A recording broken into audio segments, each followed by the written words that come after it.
Assalamualaikum, selamat sejahtera dan hai semua. Anda bersama saya Fatin Soya Cincau dalam sorotan berita mingguan. Antara berita yang akan dikongsikan dalam video ini ialah model iPhone apa yang tidak menyokong sistem operasi iOS 16. Bateri Black Shark 5 kecil. Apa yang berubah pada Proton X70 2022 berbanding model lama dan banyak lagi berita lain yang akan dikupaskan. Hampir 99% hutang penumpang telah diselesaikan oleh semua syarikat penerbangan di bawah AirAsia Aviation Group Limited AAAGL cabang penerbangan Capital A.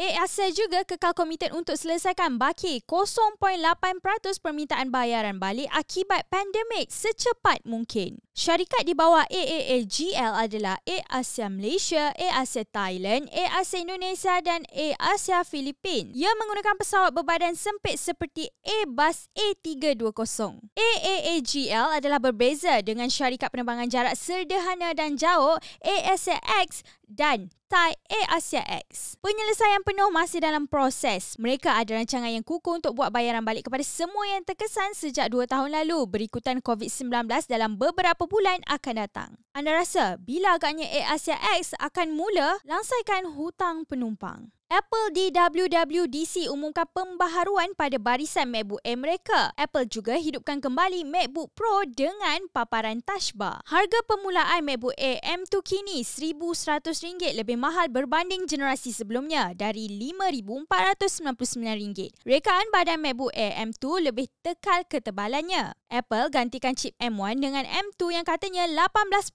lebih berkuasa. Bateri 52.6 Wh dan dicas menggunakan blok 30 Watt yang disediakan. MacBook Pro 13 M2 varian termurah boleh didapatkan pada harga RM5,699.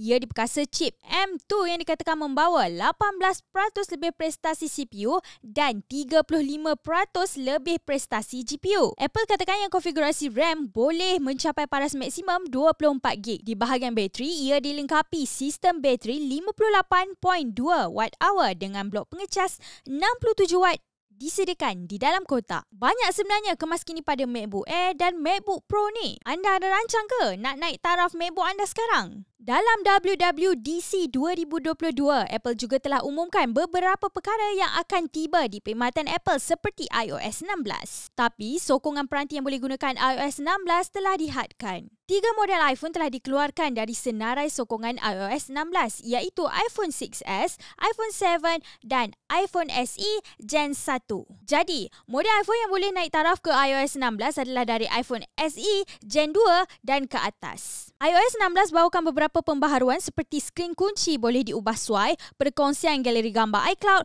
messages dinaik taraf dan banyak lagi. Rugi kalau tak naik taraf ke iOS 16. iPhone anda sokong tak sistem operasi ni? Kalau tak, kenalah tukar model baru. Black Shark 5 telah dilancarkan secara rasmi di Malaysia. Ia tampil dalam 2 model iaitu Black Shark 5 dan Black Shark 5 Pro. Kedua-dua berbeza dari kuasa utama dan prestasi. Harga rasmi yang diumumkan adalah seperti di skrin sekarang. Anda boleh dapatkannya melalui pengedar sah Black Shark di seluruh Malaysia serta di Lazada, Shopee dan kedai TikTok. Black Shark 5 Pro dikuasakan chip Snapdragon 8 Gen 1 dan ada sistem penyejukan tercanggih digelar sebagai Anti-Gravity Dual VC Liquid Cooling, manakala Black Shark 5 menggunakan chip Snapdragon 870.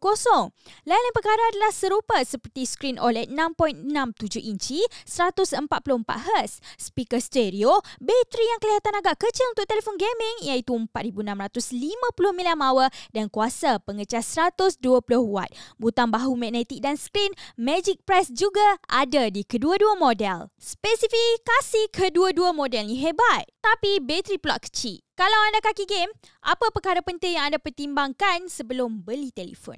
Kesatuan Eropah EU telah luluskan satu undang-undang yang mewajibkan semua peranti mudah alih dalam kategori telefon, tablet dan kamera menggunakan USB-C untuk mengecas. Peraturan baru ini akan berkuat kuasa dalam tahun 2024 nanti. Nampaknya, iPhone akan terpaksa bertukar daripada port Lightning kepada USB-C sekiranya ingin kekal dijual di dalam pasaran Eropah. Peraturan ini turut terpakai untuk earbuds, headphone, speaker dan banyak lagi. Laptop turut diwajibkan untuk guna USB-C tapi kelonggaran diberikan selama 40 bulan selepas penguatkuasaan peraturan baharu ini. Ada banyak model telefon sekarang sokong USB Type-C. Kalau iPhone tukar ke port USB-C memang akan jimat sangat sebab pengguna boleh dapatkan wayar pengecas dari jenama lain yang lebih murah. Proton telah perkenalkan Proton X70 varian 2022 dengan beberapa perubahan. Pertama, Proton X70 yang gunakan enjin X50 kini tiba di Malaysia. Enjin 1.5 TGDI 3 silinder ini menghasilkan kuasa pada paras 177 PS dengan tork setinggi 255 Nm. Kedua, penawaran warna tak berubah. Proton X70 2022 tawarkan pilihan warna yang sama seperti sebelumnya. Di bahagian kabin, model standard menerima kerusi berkemasan fabrik. Eksekutif ada kemasan kerusi black leather dan premium ada kemasan brown napa leather. Ketiga, kini pilihan AWD kembali dengan harganya RM5,800 lebih tinggi berbanding pilihan 2WD. Cuma, AWD hanya ada untuk varian 1.5 liter dan bukannya 1.8 liter.